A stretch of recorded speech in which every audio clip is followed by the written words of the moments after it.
Good morning, students. Today we will be studying the poem The Lamplighter, written by Robert Louis Stevenson.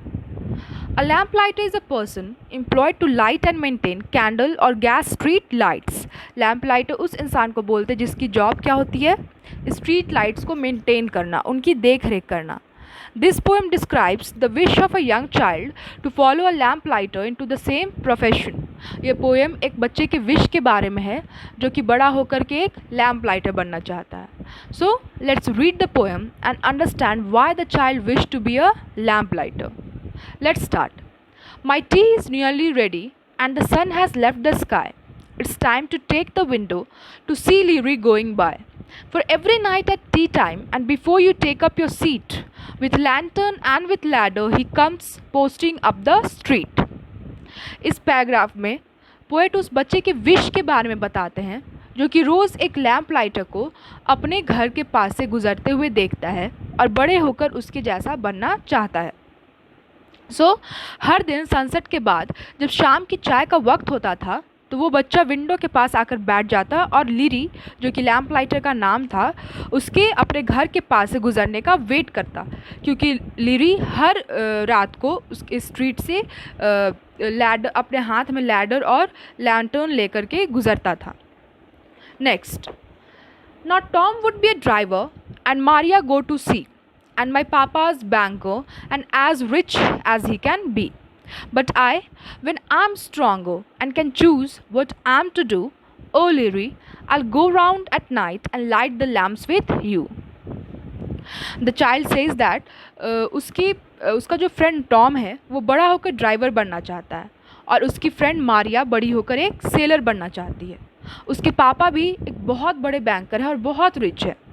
But जब वो बड़ा हो जाएगा और उसके पास अपने लाइफ के फैसले, अपने लाइफ के डिसीजंस लेने की पाव होगी तो वो एक लैम्प लाइटर बनना चूज़ करेगा. Because he loves the way Leerie used to go to all the street to light lamps. वो भी लीरी के साथ हर स्ट्रीट में जा कर के लैम्प्स को लाइट करेगा. So this paragraph shows that the child wishes to light the way for others more than he wishes to be rich. ये पैराग्राफ क्या दिखाता है कि उस बच्चे के लिए फेमस होने से ज़्यादा, रिच होने से ज़्यादा इम्पॉर्टेंट दूसरों के लिए source of happiness and strength बनना था. उसके लिए दूसरों के चेहरे पे खुशी लाना, दूसरों के लिए लाइट का, होप का सोर्स बनना ज़्यादा इम्पॉर्टेंट था. उसे ये चीज़ ज़्यादा अच्छी लगती थी, ना कि रिच बनना और फेमस होना. Next. For we are very lucky with a lamp before the door and Leary stops to light it as he lights so many more. And oh, before you hurry by with ladder and with light, oh Leary, see a little child and not to him tonight. The child says that he is very lucky.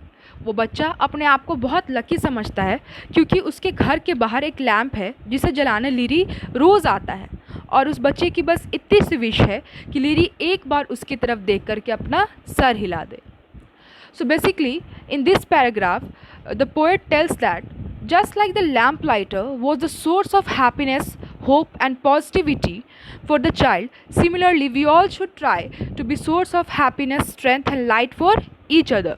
जैसे कि इस poem में उस बच्चे के लिए lamp lighter happiness का, light का, पॉजिटिविटी का, होप का सोर्स था, कारण था, उसी तरीके से हम सभी को भी एक दूसरे के लिए हैप्पीनेस का, लाइट का, होप का सोर्स बनना चाहिए, एक दूसरे का सहारा बनना चाहिए, एक दूसरे की खुशी में, दुख में एक दूसरे का साथ देना चाहिए. And we all should try to remove the darkness prevailing in our world in the form of hate, greed, selfishness, discrimination, etc.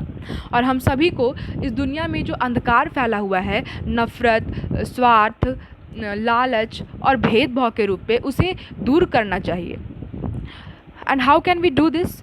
By bringing light in the form of kindness, love and unity. और इस अंधकार को दूर करने के लिए हम सभी को अपने अंदर काइंडनेस, होप, पॉजिटिविटी और यूनिटी जैसे क्वालिटीज़ को डेवलप करना होगा. अगर हम सब एक साथ मिल कर के यूनिटी के साथ हर बुराई के खिलाफ़ लड़ेंगे, हर किसी को प्रोटेक्ट करेंगे तो ये वर्ल्ड एक बहुत ही बेटर प्लेस बन जाएगा रहने के लिए, and we all will live together and with lots of love and unity. I hope you all have understood the poem. Good morning, students. Today we will be studying